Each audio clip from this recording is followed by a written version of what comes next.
चाहे बिजनेस कोई सा भी हो, उनकी अपनी मर्यादाएं होती हैं, लेकिन तू हमारे बिजनेस एम्प्लॉयज को चुरा रहा है हमसे। लेकिन हडसन मस्त करके अपनी सिगरेट जलाता है और कहता है, तू सच में बहुत ही गया गुजरा है। तू एक बिजनेस ओनर होते हुए इतना बेचैन कैसे हो सकता है? अगर तू बिजनेस में मुझसे हार चुका है तो तुझे उसे बिजनेस के तरीके से ही सही करना चाहिए, लेकिन तू यहाँ पे आया है ताकत का इस्तेमाल करके मामले को सॉल्व करने के लिए, है ना? तेरी इस बात के लिए तुझे मिलते हैं 0 पॉइंट। इसी के साथ हडसन घुमा के एक मुक्का मारता है शिनारिम के मुंह पे, लेकिन ये बंदा अपने शोल्डर को बीच में ले आता है और हडसन का मुक्का उसके शोल्डर से टच होके साइड चला जाता है। दरअसल ये बंदा यहाँ पे एक टेक्निक का इस्तेमाल कर रहा होता है जिसका नाम होता है शोल्डर रोल, और ये बात हडसन अब तक समझ चुका होता है। और ये बंदा कहता है, क्या तू मुझे 0 पॉइंट्स दे रहा है, लेकिन तुझसे पॉइंट मांगे किसने? हडसन अहान, जहाँ से आया था चुपचाप वापस वहीं चला जा। लेकिन हडसन अभी इस बंदे के मुक्के मारे जा रहा होता है और ये बार बार शोल्डर रोल का इस्तेमाल करके उसके मुक्कों से बच रहा होता है। हडसन मुक्के मारते मारते हैरान हो रहा होता है कि ये बंदा सिर्फ शोल्डर रोल की मदद से उसके सारे मुक्कों से बच रहा है, और ये बंदा शोल्डर रोल का इस्तेमाल करते करते हडसन को बोल रहा होता है, हडसन अहान,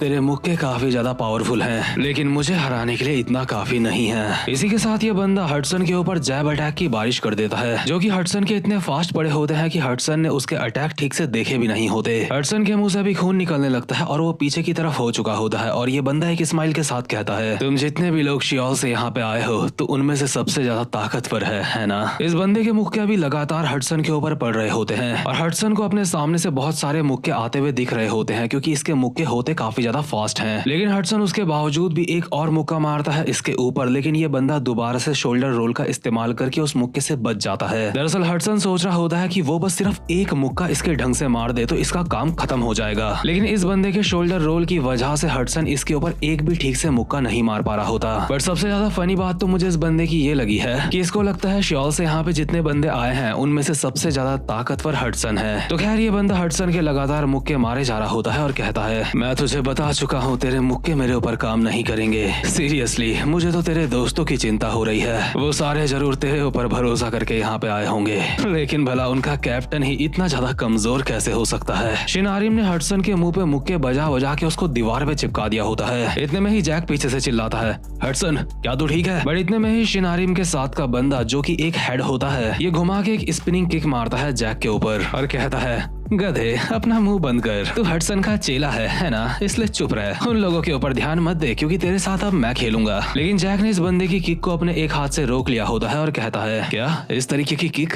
क्या तो एक किक बॉक्सर है या फिर कुछ और? लेकिन ये बंदा जैक की बात नहीं सुनता और लगातार जैक के ऊपर हमले कर देता है। हालांकि जैक उन हमलों को कभी ब्लॉक कर रहा होता है तो कभी उनको डॉज कर रहा होता है, और ये बंदा लगातार उसको मारते मारते कहता है, लगता है तुम लोगों के अंदर मैनर्स नहीं है, तुम्हारी इतनी हिम्मत कि तुम बुशान आ गए। जरूर हडसन अहान के कहने पे तुम सारे यहाँ पे आए होंगे, है ना? लेकिन तुम्हें बता दूं, जैसा तुम सोच रहे हो यहाँ पे ऐसा कुछ नहीं होने वाला। तुम्हें जल्दी ही पछतावा होने वाला है कि तुम सब यहाँ पे आए क्यों। वैसे भी बुशान के सामने शियोल कुछ भी नहीं है, लेकिन अपनी ऐसी बुरी हालत में तुम्हें तरस खाने की जरूरत नहीं है, क्योंकि तुम्हारे सारे दोस्तों का भी अभी बिल्कुल यही हाल हो रहा होगा। तुम लोग हमारे सामने कुछ भी नहीं हो। इसके बाद सीन शिफ्ट होता है और हम देखते हैं एरिया 2 का सीन। एरिया 2 के हेड ने विंजिन और वास्को को कॉलर से पकड़ रखा होता है और दोनों को साथ में जमीन में पटक देता है और कहता है, तुम लोग आखिर ये क्या कर रहे हो? तुमने कहा था कि तुम शियोल से हो, क्या शियोल के लोगों के पास बस इतनी ही ताकत है? वैसे भी इस बात से फर्क नहीं पड़ता कि तुम पे कितनी ताकत है, क्योंकि मेरी पकड़ के सामने सब कुछ फेल है। इसी के साथ ये बंदा स्पेशली विंजिन को जमीन से उठा के दोबारा से जमीन में पटक देता है और वास्को चिल्ला के कहता है,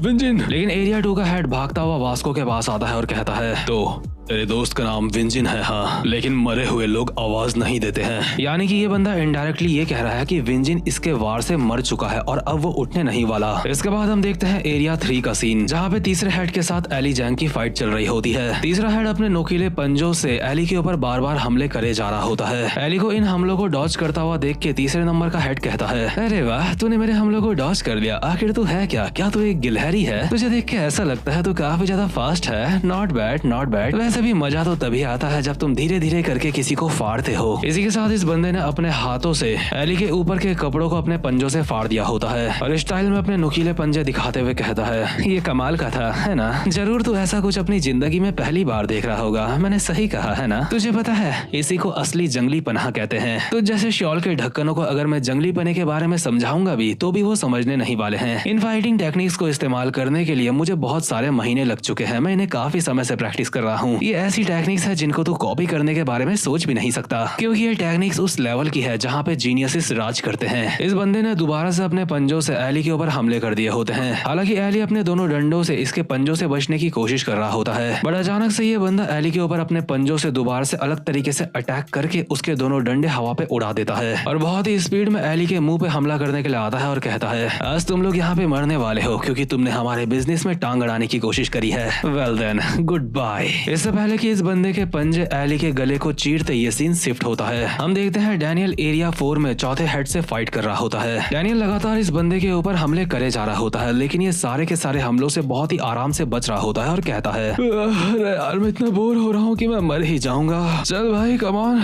थोड़ी और हिम्मत कर, थोड़े और एफर्ट्स डाल। अगर तू ऐसे ही मेरे ऊपर हमले करता रहेगा तो सच में मुझे नींद आ जाएगी। क्या तेरे पास बस इतना ही दम है? अगर मैं तेरी वजह से सो गया तो देख ले, इसके लिए तू ही जिम्मेदार होगा। साथ ही साथ में ये बंदा डैनियल के सारे हमलों से बचते हुए अपने मन में बोल रहा होता है, सच में बिल्कुल भी मजा नहीं आ रहा है। लेकिन अगर मेरी जगह इस बंदे से कोई और फाइट कर रहा होता तो वो काफी ज्यादा दर्द में होता। लेकिन मेरे जैसे जीनियस के सामने ये हमले बिल्कुल ही बेकार हैं। इसके हमले बस मुझे बोर कर सकते हैं और कुछ नहीं। मुझ जैसे जीनियस को कभी कोई छू भी नहीं सकता। इसी के साथ डैनियल अचानक से इसके ऊपर एक स्पिनिंग एल्बो मारता है, जैसे ये बंदा नीचे झुक के डॉज कर लेता है और सेम यही हमला ये बंदा डैनियल के ऊपर मार देता है। और अभी हमें बताया जाता है कि इस बंदे के पास एक गॉड गिवन टैलेंट है जो कि है कॉपी स्किल। हालांकि डैनियल ने इस हमले को ब्लॉक कर लिया होता है, लेकिन ये बंदा स्टाइल में बोल रहा होता है, श्योल से आए हुए ढक्कनों, माफ करना, तुम लोग ऐसी चीज जरूर पहली बार एक्सपीरियंस कर रहे होंगे, है ना? जो तुमने अभी अभी अपनी आंखों के सामने देखा, इसको कहते हैं कॉपी स्किल। माफ करना दोस्तों, मैं एक जीनियस हूँ और सिर्फ मैं ही नहीं, बुशान के चारों एरिया के हेड एक जीनियस हैं। इसके बाद हम दूसरे सीन में देखते हैं हडसन अब भी शिन आरिम के ऊपर मुक्के मारे जा रहा होता है और वो शोल्डर रोल का इस्तेमाल करे जा रहा होता है और बीच बीच में हडसन से थोड़ा सा दूर होके शिन आरिम हडसन के ऊपर जैब अटैक की बारिश कर देता है। शिन आरिम पूरी तरीके से हडसन के ऊपर हावी हो चुका होता है, लेकिन हडसन उसके बावजूद भी शिन आरिम के ऊपर मुक्के मारना नहीं छोड़ता। लेकिन हडसन के मुक्कों का कोई भी फायदा नहीं हो रहा होता है, क्योंकि ये बंदा बार बार शोल्डर रोल का इस्तेमाल करके उन हमलों से बच रहा होता है। शिन आरिम जैसे ही सोच रहा होता है कि अब वो हडसन को खत्म करने वाला है, यानी कि उसको निपटाने वाला है, इतने में ही उसे एहसास होता है कि वो फाइट करते करते बिल्कुल एक कोने में आ चुका है। शिन आरिम अपने मन में बोल रहा होता है, इसके मुक्के मेरे ऊपर काम नहीं कर रहे हैं, लेकिन उसके बावजूद भी ये मुझे जानबूझ के इस कोने में लेके आया है। ये चालाक तो है, लेकिन इस चीज का कोई फायदा नहीं है क्योंकि इसके मुक्के मेरे ऊपर काम नहीं करेंगे। इधर शिन आरिम हडसन को कहता है, तेरे थकेले मुक्के मेरे ऊपर काम नहीं करेंगे बच्चे। लेकिन हडसन ने अभी अपने मुक्के मारने का स्टाइल बदल लिया होता है। ये चीज शिन आरिम को भी दिखाई दे चुकी होती है, लेकिन फिर भी वो तैयार होता है शोल्डर रोल का इस्तेमाल करने के लिए। और जैसे ही हडसन का ये वाला हमला फिनिश होगा तो इसके बाद शिन आरिम हडसन को फिनिश करने की सोच रहा होता है। इसके बाद सीन शिफ्ट होता है और हम हडसन की लाइफ का एक पुराना सीन देखते हैं, जहाँ पे हडसन टेसो माँ के मुक्के के ऊपर लगातार मुक्के मारे जा रहा होता है और टेसो ने मस्त मीट खाते हुए अपना एक हाथ हडसन को दे रखा होता है ट्रेनिंग करने के लिए। टेसो कहता है, हडसन, अगर तुझे कोई बात परेशान कर रही है तो तू मुझे बता सकता है। हडसन कहता है, चाहे मैं कुछ भी कर लूं, लेकिन मुझे लगता है कि मेरे अंदर प्रोग्रेस नहीं हो रही है। एली चैंग की वो सारी की सारी टेक्निक्स, क्या मैं उनसे सिर्फ अपने मुक्कों के दम पे जीत सकता हूँ? बिल्कुल तू जीत सकता है हडसन, मेरी बात ध्यान से सुन। जब हमें लगता है कि हम और आगे नहीं बढ़ सकते, उस वक्त हमारे आगे पूरी एक नई दुनिया हमारा इंतजार कर रही होती है जिसको हमने कभी एक्सप्लोर नहीं करा। तू बाकियों से पीछे हो रहा है, इस बात की चिंता मत कर, क्योंकि तू बिल्कुल सही रास्ते पे है और जिसमें नई दुनिया की बात कर रहा हूँ तू वहाँ तक पहुँच जाएगा अगर तुझे अपने ऊपर यकीन होगा। इसी के साथ हम प्रेजेंट मोमेंट में आते हैं, जहाँ पे हडसन अपने नए पंचिंग स्टाइल के साथ शिन आरिम के ऊपर हमला करता है। शिन आरिम दोबारा से अपना शोल्डर बीच में लाता है इस हमले से बचने के लिए, लेकिन इस बार वो हडसन के पंच को डिफ्लेक्ट नहीं कर पाता। हडसन ने उसको उसके कंधे सहित दीवार में चिपका दिया होता है और कहता है, अगर तू बार बार अपने शोल्डर का इस्तेमाल करता रहेगा मुझसे बचने के लिए तो मैं तेरा शोल्डर ही तोड़ दूंगा। इसी के साथ हडसन अपनी और ज्यादा पावर के साथ इस बंदे को पूरी तरीके से दीवार में चिपका देता है। इस बंदे की हालत बिल्कुल ऐसे हो चुकी होती है जैसे जब कोई कॉकरोच को चप्पल से मार के जमीन में चिपका देता है। हालांकि मैं ये सब कुछ नहीं करता, मुझे काफी घिनौना लगता है। दरअसल हडसन ने जिस तरीके का ये मुक्का मारा होता है, ये शुरुआत होती है उसकी मास्टरी ऑफ स्ट्रेंथ की, यानी कि हडसन भी एक काफी तगड़े लेवल का फाइटर अब बन चुका है। तो खैर शिन आरिम हार चुका होता है और जो यहाँ पे दूसरा हेड होता है ताली बजाता हुआ हडसन के पास आता है और कहता है, वो कमाल है, मानना पड़ेगा, तो श्योल के उन सारे के सारे लॉन्डो का हेड है और अगर तो उनका हेड है तो मुझे लगता है मुझे खुद तुझे आके हराना होगा। लेकिन इतने में ही जैक इस बंदे के पीछे आ जाता है और कहता है, अच्छा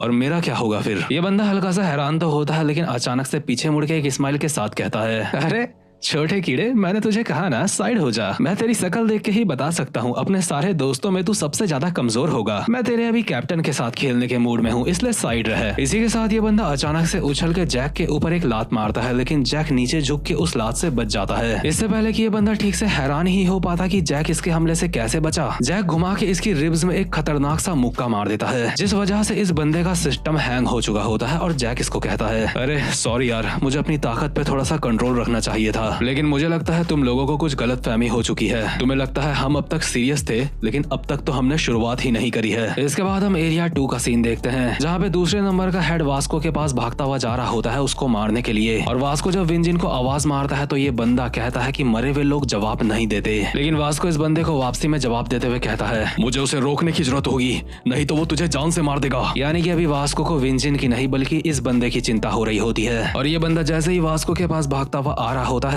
विंजिन ने पीछे से इसकी एक टांग पकड़ ली होती है और तातिया बिच्छू की तरह एक स्माइल करते हुए कहता है, तो तू सच में जूडो करता है? ये बंदा कहता है, क्या हरामजादे, मुझे छोड़ दे। विंजिन कहता है, मैंने तुझसे पूछा तू जूडो करता है? सच में किसी जूडो वाले बंदे के साथ खिलवाड़ करते हुए काफी वक्त हो चुका है मुझे। यानी कि ये बंदा गलत भाई के हत्थे चढ़ चुका है। वहीं तीसरे सीन में हम देखते हैं जो तीसरा हेड एली को जंगली पने में ज्ञान देते हुए उसको मारने की कोशिश कर रहा होता है और उसका गला बस चीरने ही वाला होता है। इतने में ही एली अपने नॉर्मल पंजों से इस बंदे के ऊपर एक हमला करता है। हालांकि ये बंदा नीचे झुक के इस हमले से बच जाता है, बट उसके बावजूद भी ये अभी अभी के हमले से काफी ज्यादा हैरान होता है और एली इसको कहता है, क्या तू बोल रहा है जंगली पना? तू बात कर रहा है जीनियस के लेवल्स की? तू मुझे बोल रहा है तूने इन टेक्निक्स के ऊपर कई महीनों काम करा है? तुझे लगता है मैं ये सब कुछ पहली बार देख रहा हूँ? मेरी पूरी जिंदगी ऐसी ही रही है। एक तरीके से तीसरे नंबर का हेड यहाँ पे अपने बाप से मिल चुका होता है। तो खैर इसके बाद हम देखते हैं चौथे एरिया का सीन, जहाँ पे चौथा हेड डैनियल को स्टाइल में बोल रहा होता है, माफ करना मैं एक जीनियस हूँ, लेकिन इस बंदे की कॉपी स्किल अभी इतनी भी ज्यादा परफेक्ट नहीं होती। इसलिए डैनियल अचानक से इसके पीछे आ चुका होता है और इसके स्टांस को बिल्कुल सही करते हुए कहता है, तुझे अपने इस हाथ को थोड़ा सा नीचे करना चाहिए। कमाल है, ये चीज देख के अच्छा लगा कि बुशान में भी कोई कॉपी कर सकता है। तुमसे मिलके बहुत अच्छा लगा,